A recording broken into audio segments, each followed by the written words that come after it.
Hello viewers, আসসালামু আলাইকুম। কেমন আছেন সবাই? আমরা চলে আসছি রাঙামাটি এসে ফিশারি ঘাটে চলে আসছি। এখানকার যে সুন্দর সুন্দর স্পটগুলো আছে সেগুলো আপনাদের সাথে তুলে ধরার চেষ্টা করব।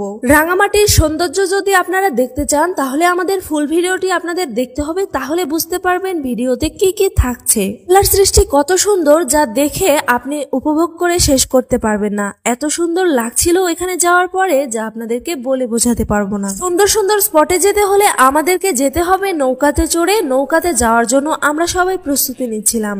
এখানে আমাদের থেকে নৌকা ভাড়া নিয়েছিল 2000 টাকা, আর আমরা দুইটা পরিবারে গিয়েছিলাম, এই জন্য ভাড়া একটু কমেই পাওয়া গিয়েছে। তাছাড়া একা যদি যান তাহলে কিন্তু বেশি ভাড়া লাগবে। এখানে যে সুন্দর সুন্দর স্পটগুলো আছে, এই স্পটগুলো আপনার যদি উপভোগ করতে চান তাহলে কিন্তু নৌকায় চড়ে আর অল্প কিছুক্ষণের মধ্যে হয়তো আমরা স্বর্ণ মন্দিরে পৌঁছে যাব।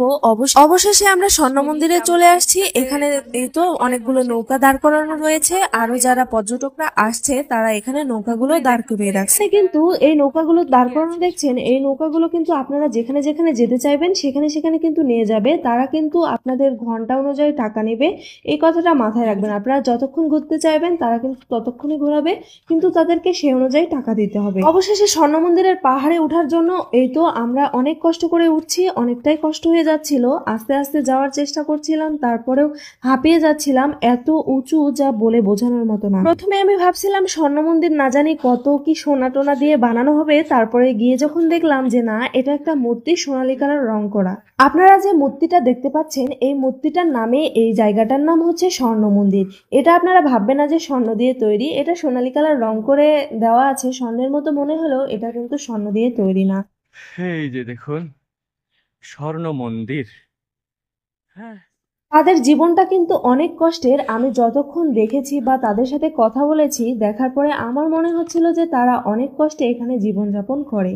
আমরা যে দীর্ঘ 3 ঘন্টা পরে নৌকাতে জার্নি করে এদের এই জায়গাটাতে আসছি স্বর্ণ মন্দিরে, এখান থেকে তারা কিন্তু বাজারে যেতে হয় প্রায় 3 ঘন্টা নৌকাতে জার্নি করার পরে।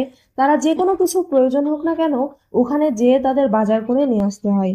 আল্লাহর কাছে লাখো কোটি শুকরিয়া, আল্লাহ তাআলা আমাদেরকে সেই তুলনায় অনেকটা ভালো রেখেছে। এই জন্য আল্লাহর কাছে বারবার আমাদের শুকরিয়া আদায় করা দরকার। এত উঁচু পাহাড়ে ওঠার পরে কোমর কিন্তু অনেক ব্যথা করছিল, শুধু আমারই না, সবাই দেখছি যে কোমরে হাত দিয়ে দিয়ে বসে আছে। তারপরেও পাহাড়ের এই সুন্দর দৃশ্য দেখার জন্য বা পাহাড়ের যে আশেপাশে যে জায়গাগুলো, এগুলো দেখার জন্য সবাই কষ্ট করে হলেও উপরে উঠছে।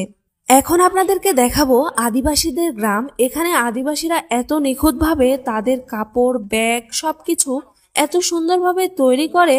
আমি দেখে যত দেখছিলাম ততই মুগ্ধ হচ্ছিলাম। তাদের হাতের কাজ কিন্তু মাশাআল্লাহ অনেক সুন্দর। এখানে প্রায় অনেকটা সময় কাটিয়েছি। এখানে ঘোরাফেরা শেষ করে আমরা এখন শুভলং ঝর্ণার যাওয়ার উদ্দেশ্যে রওনা দিচ্ছিলাম। আর আমাদের শুভলং ঝর্ণার ভিডিও যদি আপনারা দেখতে চান তাহলে আমাদের পেজটি ফলো দিয়ে রাখবেন। নেক্সট ভিডিওতে থাকছে শুভলং ঝর্ণার ভিডিও। সবাই ভালো থাকবেন, সুস্থ থাকবেন। আল্লাহ হাফেজ।